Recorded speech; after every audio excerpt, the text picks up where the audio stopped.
बोला जाता है सब कि हम लोग भारतीय इतना महान है, निस्वार्थपर हैं, खुद दूसरे के लिए सोचते हैं, ये सब है। लेकिन दुर्गा सत्र में जो चीज श्री अरविंद जी लिखे हैं कि स्वार्थ भय और खिद्रा सहायता म्रियमाण भारत, तो ये जो स्वार्थ भय और खिद्रा सहायता में म्रियमाण भारत क्यों फिर लिखना पड़ा श्री अरविंद जी को? तो इसमें हम लोग का क्या एटीट्यूड रहना है? हम लोग खुद में अभी भी सोचते हैं कि महान है और ये चीज है, महान है, उसका अपना गुण है। अभी जो कैरेक्टर वो देखा रहे हैं वो डिजीज है, उनका ऊपर एक डिजीज अटैक हो गया, वो एक्चुअली उनका गुण नहीं है। जैसा एक आदमी का एक बुखार हो गया तो उनका जो खाने के लिए जो इच्छा हो रहा था नहीं हो रहे हैं, दूसरा चीज को खाने के लिए इच्छा हो रहे हैं, तो उसका एक्चुअली वो गुण नहीं है। लेकिन बुखार होने के समय वो ऐसा ही बिगड़ जाता है, चीज चॉइस का पैटर्न बिगड़ जाता है, सब कुछ बिगड़ जाता है। ऐसा ही एक सिकनेस का अंदर में इंडिया जा रहे हैं। वो सिकनेस उनका प्रॉपर्टी नहीं है, सिकनेस एक ट्रांजिशनल फेज है, और वो सिकनेस का समय में ये जो स्वार्थ पर ये सब चीज दिखाई देता है। तो ये उनका नेचुरल गुण नहीं है। नेचुरल जो गुण है भारत का वो है live for others, live for the divine, ये है उनका नेचुरल गुण है। लेकिन अभी वो एक डिजीज का थ्रू में पास कर रहे हैं बिकॉज ऑफ एक्सटर्नल इन्फ्लुएंस जो भी आया है। तो अभी जो गुण वो दिखा रहे हैं वो अपना गुण नहीं है, वो ट्रांजिटरी फेज का एक गुण है। दूसरा चीज जो बोले हैं कि एक्सटर्नल डेवलपमेंट के लिए एक श्री अरविंद एक अच्छा बात बोले हैं कि एक आदमी के लिए वो गरीब होना ठीक है, उसी का थ्रू में वो लर्न करेगा जो भी करे, लेकिन देश के लिए गरीब होना ठीक नहीं है। तो अभी देश के लिए और इंडिविजुअल के लिए दूसरा ये जो स्टैंडर्ड एक ही नहीं है। आप अपने के लिए गरीब हो सकते हैं for the sake of ideal के लिए ग्रेट आप गरीब हो सकते हैं, लेकिन देश के लिए अगर गरीब हुआ तो वो एक डिजीज है, श्री अरविंद लिखे हैं। तो देश को एक्सटर्नल डेवलपमेंट के लिए वो ट्राई करना है, लेकिन वो जो एक्सटर्नल डेवलपमेंट का जो एफर्ट है उसका अंदर में एक सफिशिएंट इंडिविजुअल प्रिपरेशन, जो मैं बोल रहा हूँ हर आदमी अपने आप को सैक्रिफाइस कर देश को रिच बनाना है। वहां हम लोग नहीं बोलेंगे कि हम लोग जैसा अपने आप को सैक्रिफाइस कर पूर हो जाते हैं ऐसे ही देश को पूर बनाएंगे, ऐसा नहीं होगा। ये दोनों का जो स्टैंडर्ड है अलग है। तो देश के लिए हम लोग प्रस्पर करना है, आगे जाना है, लेकिन उसका बेसिस जो है स्पिरिचुअल पर्सन्स का रोल रहेगा, जो अपने आप को कंप्लीटली भगवान के लिए दे दिया, वो एक काम में लगेगा। लेकिन देश को हम लोग ये नहीं बोल सकते हैं कि देश गरीब रहने से ठीक है, उसके लिए वो प्रगति का मार्ग है, वो ऐसा ठीक नहीं है। श्री अरविंद ये जो डिस्टिंक्ट किए हैं देश और इंडिविजुअल।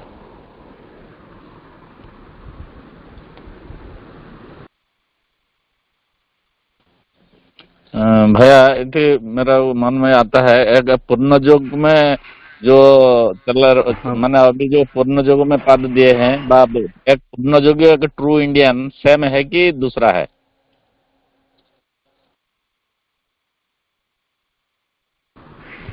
पूर्ण योग में ही एक ट्रू इंडियन हो सकता है। ट्रू इंडियन होने के लिए पूर्ण योग ही आपको बना सकते हैं। पूर्ण योग का बिना आप तो बोलेंगे ये संसार मिथ्या है, माया है, तो इसको कैसे आप ट्रू इंडियन आप हो सकते हैं? आप तो बोलेंगे जितना जल्दी यहाँ इसको छोड़कर चले जाएंगे तो अच्छा है। पूर्ण योग ही बोलता है कि परफेक्शन इज आवर एम। तो यहीं पे ही हम देश को प्यार कर सकते हैं सही ढंग से। देश को जब प्यार करेंगे वो इगोइस्टिकली प्यार नहीं करेंगे, पाकिस्तान को घृणा कर भारत को प्यार नहीं करेंगे, पाकिस्तान का अपना जो जो लोग हैं, वो वहाँ के लोग, उन लोग के लिए भी हमारा प्रेम रहेगा। लेकिन हम लोग युद्ध करेंगे, उनका विरुद्ध में युद्ध करेंगे। युद्ध करने का पीछे का कारण है क्यों, जरूरत है, लेकिन प्रेम से युद्ध करेंगे। माता जी लिखे हैं कि we have to fight but fight with love. ये हमारा पुण्य योग में ही संभव होगा। हम लोग फाइट करेंगे, लड़ेंगे, लेकिन लड़ने का पीछे हमारा कारण है कि ये भगवान का जो बृहत्तर इच्छा को साकार करने के लिए हम लोग लड़ रहे हैं, लेकिन हमारा अंदर में बीच का संपर्क में प्रेम रहेगा। ये पूर्ण योग में ही हम लोग समझ सकेंगे ये सब चीज।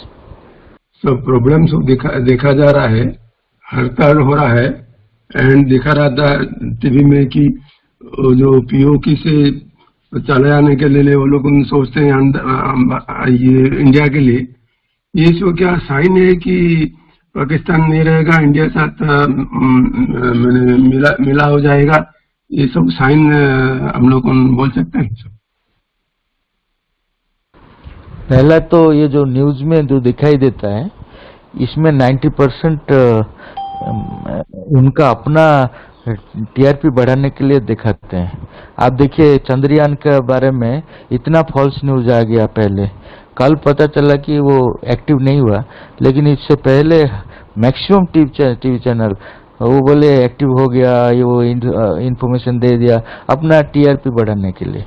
तो अभी जितना भी आप लोग न्यूज देख रहे हैं उसमें शायद 1% या 2% करेक्ट होता है, बाकी सब अपना टीआरपी के लिए, अपना पॉलिटिकल ऑब्जेक्टिव के लिए कर रहे हैं। तो उसको लेकर हम लोग कैसे कंक्लूजन देंगे जो खुद news itself is not false. News में बहुत कम सत्य हमारा पास आता है। मैं बहुत चीज ऑब्जर्व करता हूँ, न्यूज का जो चीज है, इंटरनेशनल न्यूज से शुरू कर इंडिया का न्यूज सब ऑब्जर्व कर देखता हूँ कि इतना सेल्फ कॉन्ट्राडिक्टरी है, इतना ये कि उसका ऊपर आप भरोसा कर नहीं सकते हैं। तो अगर कुछ ऐसा है तो वो डेफिनेटली एक सिंबल है, लेकिन वो है कि नहीं है वो चीज न्यूज़पेपर के बेसिस में आप बोल नहीं सकते। अभी हम लोग बहुत ज्यादा जो वेस्टर्न कल्चर ये सब में हम लोग बहुत ज्यादा आउटवर्ड हो गए हैं, और उसके चक्कर में जो ये हमारा डिफेंस और ये इकोनॉमी ये सब चीज जो एक्सटर्नल चीज है जिससे हम स्पिरिचुअलाइजेशन से दूर होके ये सब चीजों में ज्यादा इन्वॉल्व हो रहे हैं। अभी का करंट सिचुएशन में इंडिया में जो भी कुछ हो रहा है, इंडिया अपना भी जो भी अपना डिफेंस का या इकोनॉमी रिलेटेड जो भी ग्रोथ कर रहा है वो कब तक ऐसा रहेगा, एंड वो स्पिरिचुअल जर्नी के लिए ये सब चीज कैसे उसको हेल्प करने वाले हैं, या इससे हम लोग को हटके स्पिरिचुअल जर्नी पे कंप्लीटली फोकस करना पड़ेगा एज ए इंडियन। तो ये मेरा क्वेश्चन था। नहीं, हटने का प्रश्न नहीं उठता है, लेकिन जो सरकार में जो है जो पावर में है वो किससे प्रेरणा लेता है। ये बात नहीं है कि हम लोग क्या प्रोग्रेस कर रहे हैं। हम लोग का बहुत बड़ा इम्पोर्टेंस है जो लोग ये सब कर रहे हैं उन लोग का सिंसियरिटी क्या है, वो क्या चाहते हैं एक्चुअली। वो अगर एक इगोइस्टिक लेवल में इंडिया को आगे ले जाते हैं तो वो रिपरकेशन हो जाएगा। फिर जैसे अमेरिका जितना भी डेवलप हो रहे हैं वो वेपन्स और अननेसेसरी वॉर्स में वो चले जाता है। उनका डेवलपमेंट में यूज बहुत कम होता है क्योंकि वो इगोइस्टिकली ऊपर उठना चाहता है, तो उसका कंसिक्वेंस उसको फेस करना पड़ता है। तो हम लोग अगर अभी प्रोग्रेस कर रहे हैं, अगर जो प्रोग्रेस का पीछे जो लोग काम कर रहे हैं वो स्पिरिचुअल इंस्पिरेशन उनका पीछे में है या नहीं है वो देखना पड़ेगा। अगर नहीं है तो वहां पे इसलिए बोला गया, माता बोल रहे हैं कि श्री अरविंद का एजुकेशन हर जगह में इंडिया का स्प्रेड हो जाना चाहिए। तो गवर्नमेंट भी इसी लेवल में ऑर्गेनाइज होगा। वो लोग श्री अरविंद का प्रेरणा से गवर्न करेंगे। तो ये अगर पीछे से नहीं हुआ, आगे का जो डेवलपमेंट है वो मिसयूज होने का चांस बहुत है, लेकिन वो उसको डिक्रीज करने का कोई कारण नहीं है। वो प्रोग्रेस तो करेगा ही करेगा, लेकिन पीछे से जो फोर्सेस काम कर रहे हैं उसको हम लोग स्टडी सर्कल के थ्रू में प्यूरिफाई करेंगे अगर ठीक होगा। हाँ, वो जो न्यूज के बारे में जब भी अभी डिस्कशन हो रहा था, तो बहुत सारा चीज अभी ये जो आर्टिफिशियल इंटेलिजेंस आने के बाद भी एक ऐसा कोशिश हो रहा है कि कई सारा चीज वो सिमुलेटर के माध्यम से या फिर वो आर्टिफिशियल रेंडरिंग के माध्यम से ये जो नहीं हुआ है, जो कल्पना कर रहे हैं, उसी को भी वो दिखा सकते हैं। तो एक चीज है कि जो ट्रुथ है और जो फॉल्सहुड है, इसको फिजिकली परख पाना कि क्या सही है और क्या गलत है, इसमें एक बहुत मीन्स कंफ्यूजन क्रिएट होगा, क्योंकि ट्रूथ एंड फॉल्स को रिकॉग्नाइज नहीं कर पाएंगे जब आर्टिफिशियल इंटेलिजेंस आता है। जैसे पिक्चर को मॉडिफाई कर देना, आप वहां पे है या नहीं ये भी समझ में नहीं आएगा, और आपका प्रेजेंस वो फोटो में दिखा दे रहा होगा। तो इस तरह का बहुत सारा चीज आ रहा है। तो मेरा प्रश्न ये है कि क्या इसके ऊपर कोई चीज मास्टर अरविंद जी लिखे हैं कि इस तरह का एक ट्रांजिटरी फेज आएगा जहां पे साइंस का जो मैनिपुलेशन फॉल्सहुड को इस तरह का प्रेजेंट करेगा, या फिर यहाँ से कैसे मीन्स इसके बारे में कोई हिंट्स है क्या? हाँ, यही तो साइंस का डेंजर है कि वो अगर मनुष्य उसको अच्छा से यूज नहीं करेगा तो वो साइंस का डेवलपमेंट है, it is more curse than a blessing. माता जी बोल रहे हैं, मेडिकल साइंस को भी बारे में बोल रहे हैं कि it is more curse than blessing. तो क्योंकि उसको हम लोग जो यूज कर रहे हैं हम लोग सही नहीं है, तो उसको तो हम लोग जैसा भी यूज करेंगे वो ऐसा ही यूज होगा। लेकिन इसका अंदर में और एक डेवलपमेंट हुआ है, दैट इज वेरी इंटरेस्टिंग। वो इंटरेस्टिंग क्या है कि एक बार माता जी कुछ बोल रहे थे, उस समय सतप्रम रिकॉर्ड कर रहे थे, तो बीच में कुछ अपने आप रिकॉर्ड नहीं हुआ, तो माता जी को बोले कि आपका रिकॉर्डिंग बीच में नहीं हुआ, very precise very important thing record नहीं हुआ। तो बहुत मैं इसलिए मेरा मन आज ठीक नहीं है। तो माता जी बोले कि it is very good news, बहुत अच्छा न्यूज है, क्योंकि मैं ये वो नहीं चाहता था कि वो रिकॉर्ड होने के लिए वो मैटर रेस्पॉन्ड किया, मेरा बात जो टेप रिकॉर्ड था वो रेस्पॉन्ड किया। इसी के बारे में माता जी बोल रहे हैं कि अभी जो मैटर डेवलपमेंट हो रहे हैं, कॉन्शियस हो रहे हैं, अभी हम लोग जैसा उनको हमारा मर्जी से यूज कर रहे हैं, और कुछ दिन का बाद हमारा मर्जी से यूज कर नहीं पाएंगे। वो डिसाइड करेगा कि भगवान का इच्छा को वो साकार करने के लिए मुझे यूज कर रहे हैं या अपना एम्बिशन को साकार करने के लिए मुझे यूज कर रहे हैं। अगर भगवान का इच्छा को साकार करने के लिए यूज कर रहे हैं तो अपने आप को वो अलाउ करेगा, तब मनुष्य यूज कर पाएगा मैटर को, नहीं तो वो चाहने से भी यूज नहीं कर पाएगा। तो इसमें ये डेवलपमेंट जो है ये एश्योरेंस देता है कि फ्यूचर में हम लोग अगर भी चाहेंगे, मनुष्य अगर डेवलपमेंट नहीं हुआ, मैटर तो अलाउ नहीं करेगा। ये एक बहुत पॉजिटिव न्यूज है। हाँ भैया, ये और एक भी इंस्टेंस आप जब बोल रहे थे मुझे याद आया कि जो तारा दीदी भी वैसे ही एक इंस्टेंस के बारे में जिक्र कर रहे थे, जहाँ पे वो माँ की फोटो लेना चाहती थी और माँ ने टोका उनको की फोटो लेने के लिए, फिर भी वो क्लिक किए और बाद में जब वो कैमरे से निकाले तो वो वाला फोटो नहीं था। तो ये इंसिडेंट भी मुझे याद आया। अभी क्या है कि वो एक एक्सेप्शनल इंसिडेंट्स होते हैं, हो रहे हैं, बाद में ये एक जनरल चीज हो जाएगा कि कहीं पे भी हम लोग उनको रॉन्गली यूज कर नहीं पाएंगे। That will become fact of the life हो जाएगा। जैसे लैंग्वेज के बारे में जैसे माता जी बोल रहे हैं कि अभी हम इंडिया में ही जैसे बैरियर फेस करते हैं लैंग्वेज के तौर पे, क्षेत्र में जहां भी जाते हैं उस कम्युनिकेट करने में प्रॉब्लम होता है।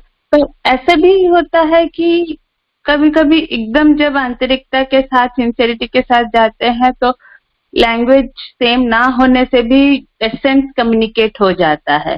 अभी ये बहुत रेयर है। तो माता जी बोलते कि ये टाइम और नहीं रहेगा, क्योंकि आगे चल के एक ही लैंग्वेज होगा जो सबको समझ में आएगा। तो वो क्या, वो इनर लैंग्वेज, एक इनर कांटेक्ट के बारे में यहाँ पे मीन हो रहा है क्या भैया? इनर और आउटर के एक हार्मोनाइजेशन हो रहे हैं। जो अभी इंग्लिश का जो मिसयूज हो रहे हैं, हम लोग बोल रहे हैं कि अमेरिकन इंग्लिश अलग है, ब्रिटिश इंग्लिश अलग है। इसका बारे में जब माता जी को पूछा गया है तो माता जी बोल रहे हैं कि ये सब जो डिफॉर्मेशन दिखाई देता है उसका पीछे सुपरामेंटल फोर्स एक कॉमन लैंग्वेज का एक प्रयास जारी रख रहे हैं। बाहर को हर लैंग्वेज डिस्टर्ब हो रहे हैं, इसलिए कि देखिए कोई भी लैंग्वेज, अभी आप उड़िया बोलेंगे तो उड़िया भी परफेक्ट नहीं है, हिंदी बोलेंगे तो हिंदी परफेक्ट नहीं है। तो ये सब इवोल्यूशन में क्या होता है कि अभी चर्निंग हो रहे हैं। बाहर में जितना आप लोग डिस्टर्ब देख रहे हैं उसका पीछे बहुत बड़ा एक एफर्ट रहता है कि एक लैंग्वेज, जो लैंग्वेज सबको समझ में आएगा, वैसा एक लैंग्वेज इवॉल्व हो रहे हैं और सुपरमेंटल फोर्स उसको अपना हिसाब से बना रहे हैं। जो चेतना चेतना बोलते हैं और चैत्य सत्ता दोनों एक ही है कि अलग? जैसे बोल के आप जो सवाल कल रखे थे। नहीं, चेतना और साइकिक बीइंग ये अलग है। चेतना को हम लोग विद्युत शक्ति का जैसा एग्जांपल ले सकते हैं। वो जब मैनिफेस्ट होता है, वो अगर शरीर में मैनिफेस्ट होता है तो शारीरिक चेतना उसको बोलते हैं। प्राण में अगर प्रकाशित होता है तो प्राणिक चेतना बोलते हैं। मन में अगर प्रकाशित होता है तो मानसिक चेतना बोलते हैं।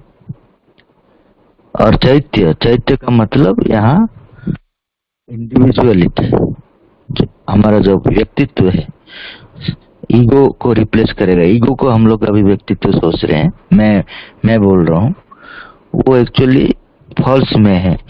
फॉल्स में, या आप ये बोल सकते हैं प्रॉक्सी। प्रॉक्सी का मतलब असल आदमी नहीं आया है, उसका स्थान में आप काम कर रहे हैं। तो हमारा असल व्यक्तित्व है चैत्य सत्ता, उसमें अगर चेतना प्रकाशित होता है उसको बोला जाता है चैत्य चेतना। चेतना यूनिवर्सल होता है, ट्रांसेंडेंटल होता है। वो जब व्यक्तिगत रूप लेता है वो साइकिक का थ्रू में लेता है। तो जैसा विद्युत शक्ति वो यूनिवर्सल है, वो डिफरेंट प्रोडक्ट्स का थ्रू में मैनिफेस्ट हो रहा है। अगर फ्रिज में मैनिफेस्ट हो रहे हैं तो ठंडा होता है, अगर हीटर में मैनिफेस्ट होता है तो गर्म होता है, अगर बल्ब में मैनिफेस्ट होता है तो वो आलोक किरण देता है। तो ये वैरायटी उनका रूप ले जाता है। ऐसा ही चेतना शरीर में जब प्रकाशित होता है वो शरीर को सौंदर्य बनाता है, सुंदर बनाता है। प्राण में जब प्रकाशित होता है उसको शक्तिशाली बनाता है भगवान का तरफ में। मन में अगर वो प्रकाशित होता है तो वो ज्ञान का तरफ में जाता है, भगवान को जानने के लिए वो अपना आप को नियोजित करता है। और चैत्य में अगर प्रकाशित होता है तो उसका जो मैनिफेस्टेशन का मेन चीज है वो है प्रेम। तो ये सब अलग अलग रूप में मैनिफेस्ट होता है। चेतना, चेतना एक बहुत बड़ा टर्म है जैसे हम रोग और उनके निराकरण के बारे में बात कर रहे थे, तो माँ कहती है कि जितने सारे रोग होते हैं उनका एक जो रेमेडी है, एक ही निराकरण है, वो है संगति। संगति की चेतना के तरफ उन्मुक्त रहना, मतलब एक कॉन्शियसनेस ऑफ हार्मनी की तरफ उन्मुक्त रहना। फिर कहती है कि केवल मानसिक और प्राणिक संगति नहीं, मेंटल एंड वाइटल हार्मनी नहीं, एक एसेंशियल हार्मनी कहती है, या द प्रिंसिपल ऑफ हार्मनी। तो मेरा प्रश्न ये था कि सही एसेंशियल हार्मनी एग्जैक्टली क्या हम समझते हैं एसेंशियल हार्मनी से? हाँ, यहाँ पे आपका जो क्वेश्चन था कि जो एसेंशियल हार्मनी है वो क्या है एक्चुअली। एसेंशियल हार्मोनी का जो पॉइंट वो डिवाइन है।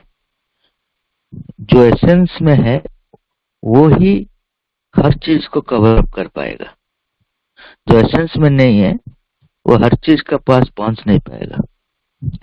जो डिवाइन कॉन्शियसनेस जिसको बोलते हैं, अभी तक डिवाइन कॉन्शियसनेस एसेंस का मैनिफेस्ट नहीं हुआ है, वो रिफ्लेक्शन ही हुआ है। एसेंस का मतलब वो टोटलिटी का पास पहुंच पाएगा, specially down to the body तक आ पाएगा। अभी तक वो नहीं हो पाया। तो अतिमानस चेतना है जो डिवाइन कॉन्शियसनेस है, वो सामग्रिक चेतना है, at the same time essence है, क्योंकि एसेंस ही सामग्रिक हो सकता है। श्री माता जी डिफाइन किए हैं अतिमान शक्ति को, the consciousness of the supreme in totality. भगवान का चेतना तो अतीत में भी जब अवतार आए हैं भगवान को चेतना को लेकर ही आए हैं, लेकिन अभी जो भगवान का चेतना है कॉन्शियसनेस इन टोटलिटी, हर चीज को वो स्पर्श कर पाएगा। अगर वो सेंटर पॉइंट में नहीं है तो वो स्पर्श नहीं कर पाएगा, इसलिए उसको एसेंस बोलते हैं। एसेंस का मतलब जो सेंटर पॉइंट में, तो भगवान ही सेंटर पॉइंट में है और कोई सेंटर पॉइंट में नहीं है। तो वो जब उन्हीं का कॉन्शियसनेस डायरेक्टली, जैसा सन रे बोलते हैं, डायरेक्टली आ जाता है हमारे पास। मून रे क्या होता है कि सन रे को रिफ्लेक्ट कर हमारे पास आता है। मून रे में वो पावर नहीं रहता है, सन रे में पावर रहता है। तो अभी पहला बार पृथ्वी का ये जो धरा पृथ्वी पर वो सन रे आया है, उसी का ही कैपेसिटी है मटेरियल वर्ल्ड को हार्मोनाइज कर पाएगा। मटेरियल, वाइटल, मेंटल, स्पिरिचुअल, ये सब को अपना अपना स्थान में रख पाएगा। और श्री अरविंद ने जैसे भारत को माँ बोल के देखे हैं, बाकी जो कंट्री है वो लोगों का कंट्री का लोगों उनका कंट्री को क्या माँ बोल के सोच रहे हैं, देख रहे हैं, या और दूसरा क्या ढंग से वो लोग देख रहे हैं, इसी के बारे में थोड़ा जानना। नहीं, माँ को तो हम लोग डिफरेंट लेवल में रियलाइज कर रहे हैं। हर आदमी अपना माँ को माँ बोलते हैं, लेकिन माँ को सोल का लेवल में एक्सेप्ट करना ये केवल भारत में है। इसलिए हर जगह में नेशनलिज्म है, यहाँ पेट्रोटिज्म है। पेट्रोटिज्म सोल का लेवल का है, नेशनलिज्म एक वाइटल ईगो है। उस लेवल में हम लोग एक्सेप्ट कर रहे हैं। अपना माँ को भी सोल का लेवल में कौन एक्सेप्ट कर रहे हैं? जो तो सोल के लेवल में एक्सेप्ट करना ये केवल भारत में संभव है, क्योंकि दूसरा कंट्री में सोल का कंसेप्ट ही नहीं है, तो देखेंगे कैसे। जब श्री अरविंद जी बोल रहे हैं कि भारत जब चाहेगी तब वो एक ह्यूमन बॉडी लेके आ सकती है, तो ये किस सेंस में बोला गया है? क्या इसका एक जरूरत है या फिर ये कभी हो चुका है कभी भी? ये इसका बारे में कुछ कोई जिक्र हुआ है क्या कहीं पे? नहीं, वो मैनिफेस्ट होते हैं ना, बंकिम का थ्रू में मैनिफेस्ट होकर वो वंदे मातरम को अपना अंदर से निकले हैं। श्री अरविंद का अंदर में वो प्रकाशित होकर वो भारत का जो डिटेल्स चीज वो सब प्रकाशित कर रहे हैं। वो ह्यूमन बॉडी फॉर्मेशन लेते हैं।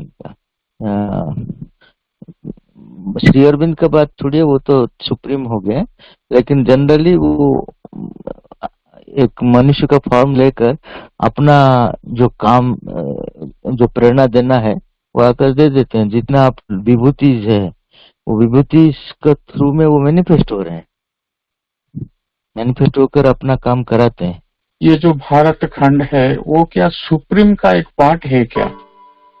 क्योंकि भगवान जैसे अवतार लेके आ रहे हैं वैसे भारत खंड, भारत माता भी वो अपने आप को प्रकाश कर रही है, उसका लक्ष्य पूर्ण करने के लिए आ रही है। तो ये पार्ट ऑफ द सुप्रीम ऐसा कहा जा सकता है क्या?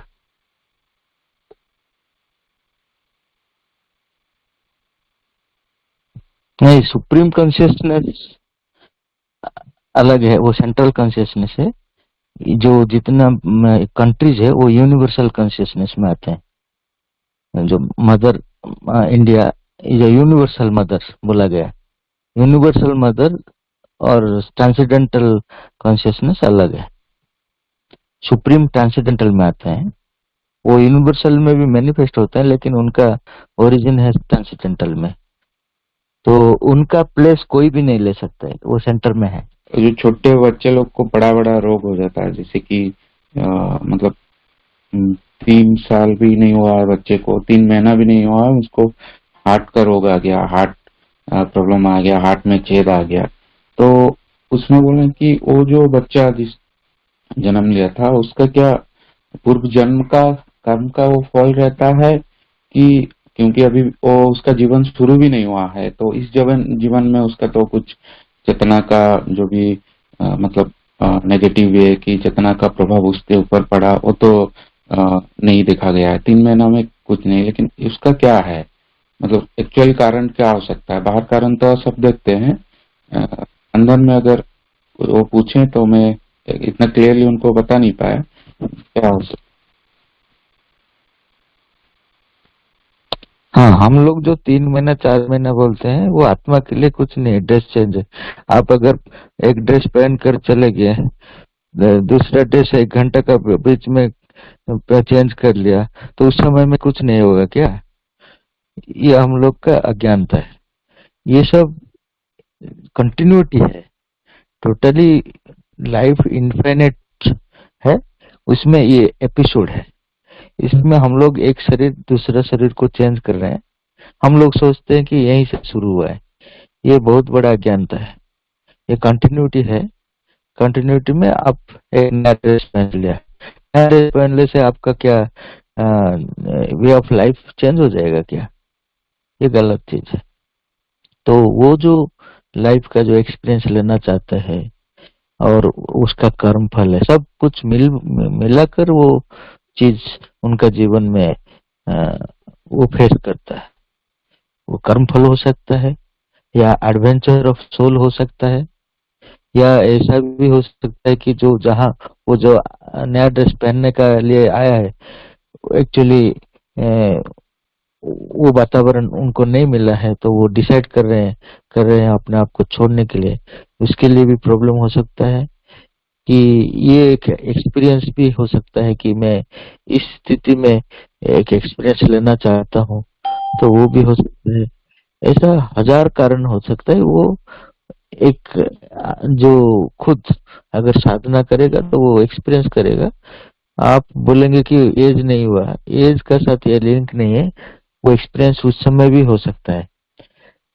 वो एक्सपीरियंस के लिए कोई एज का जरूरत नहीं होता है। तो ये सब जो होते हैं हम लोग जो जीवन में फेस करते हैं, उसका अच्छा कारण होता है, उसका कर्म फल भी होता है, सब मिलकर है। आपको खुद को डिस्कवर करना है किस कारण के लिए वो है, कर्म फल के लिए हुआ है, या एडवेंचर के लिए हुआ है, या भगवान का स्पेशल ब्लेसिंग है कि ये काम मेरा काम है, तुम थोड़ा ले लो। ये भी हो सकता है। तो कॉम्प्लेक्स है लेकिन माइंड का थ्रू में, लेकिन आप अगर कॉन्शियसनेस का ऊपर आपको ऊपर ले जाएंगे तो ये बहुत सिंपल है, आप देख पाएंगे क्या हो रहा है। जो हेरिडिटरी है, जो डिजीजेस, वो उसका क्या कारण हो सकता है? क्या वो भी एक सोल्स एडवेंचर होता है, या फिर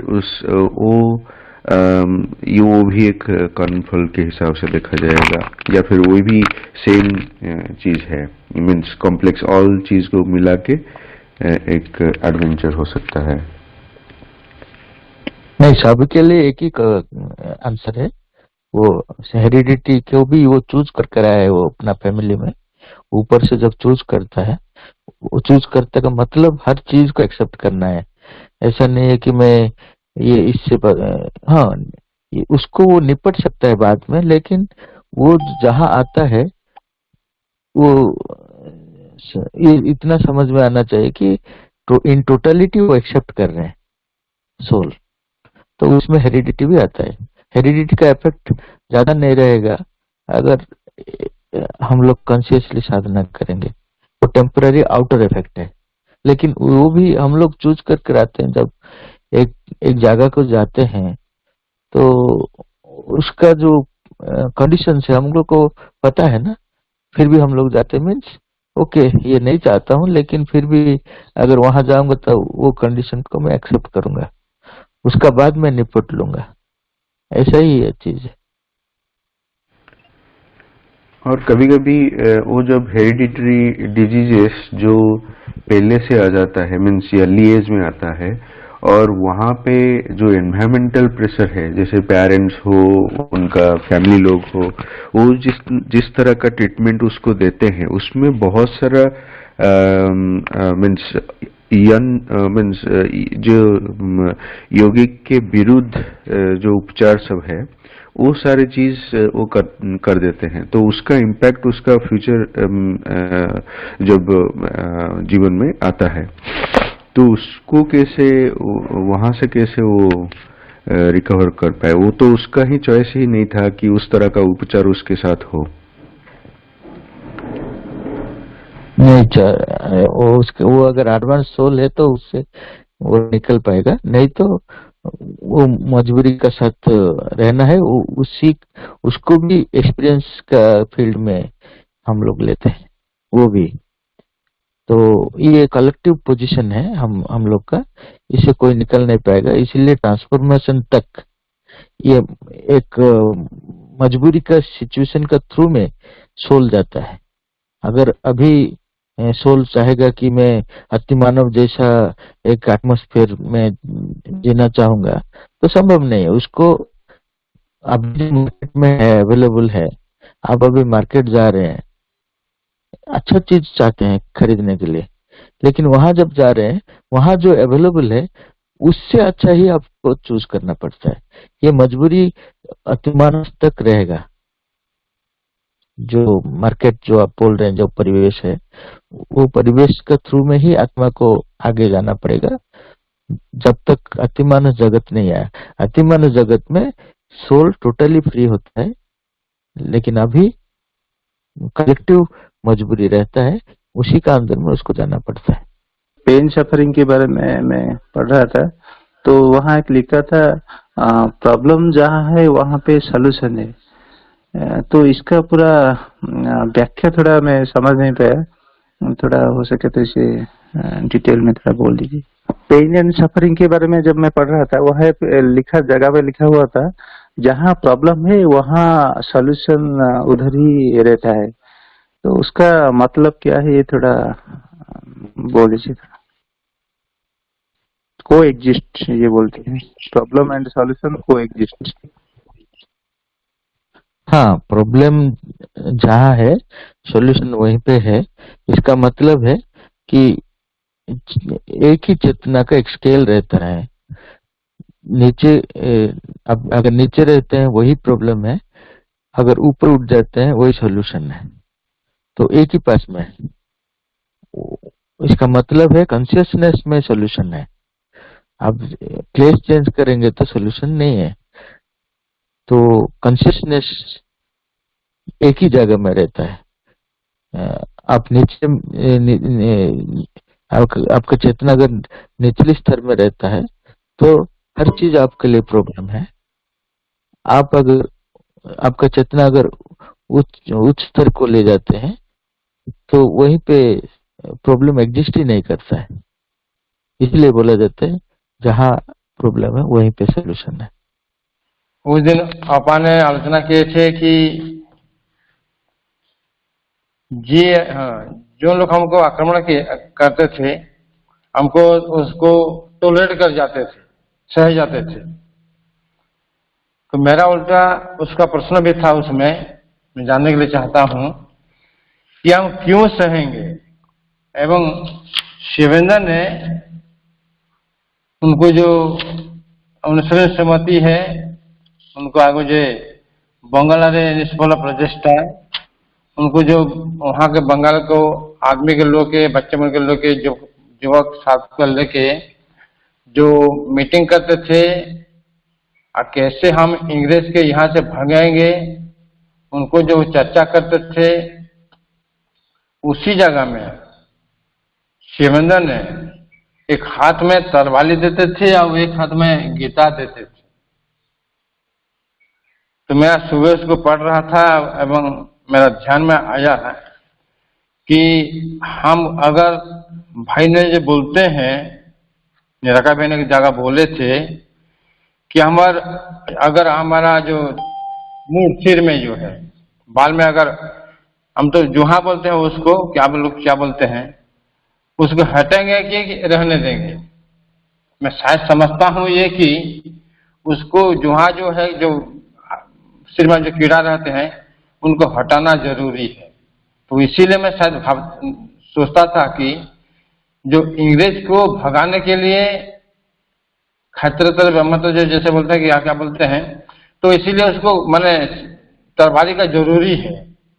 और दूसरा मैं अभी समझ पाया, सुबह आज पढ़ रहा था उसको 2-3 बार पढ़े हम लोग, कि जो गीता दे रहे हैं, गीता जो देते हैं, गीता में जो भगवान श्री कृष्ण अर्जुन को जो ज्ञान देते, ये तुम यहाँ हो, आर्य समाज का श्रेष्ठ तुम हो, श्रेष्ठ धनुर्धारी हो, तुमको शत्रु को मारना पड़ेगा। तो ये मैं चाहता हूं कि भाई मेरा लास्ट है कि हम जो लिखते हैं, पापा जी बोल रहे थे जे हमको आक्रमण में सही जाऊ। तो मैं थोड़ा डिटेल चाहता हूं निराकार भाई से कि जो लिखा हुआ है सही जाऊ, इसका क्या मतलब है। अब ये तलवारी और गीता के मैं थोड़ा ज्यादा मेरे को कंप्लीट दूर कर दीजिए।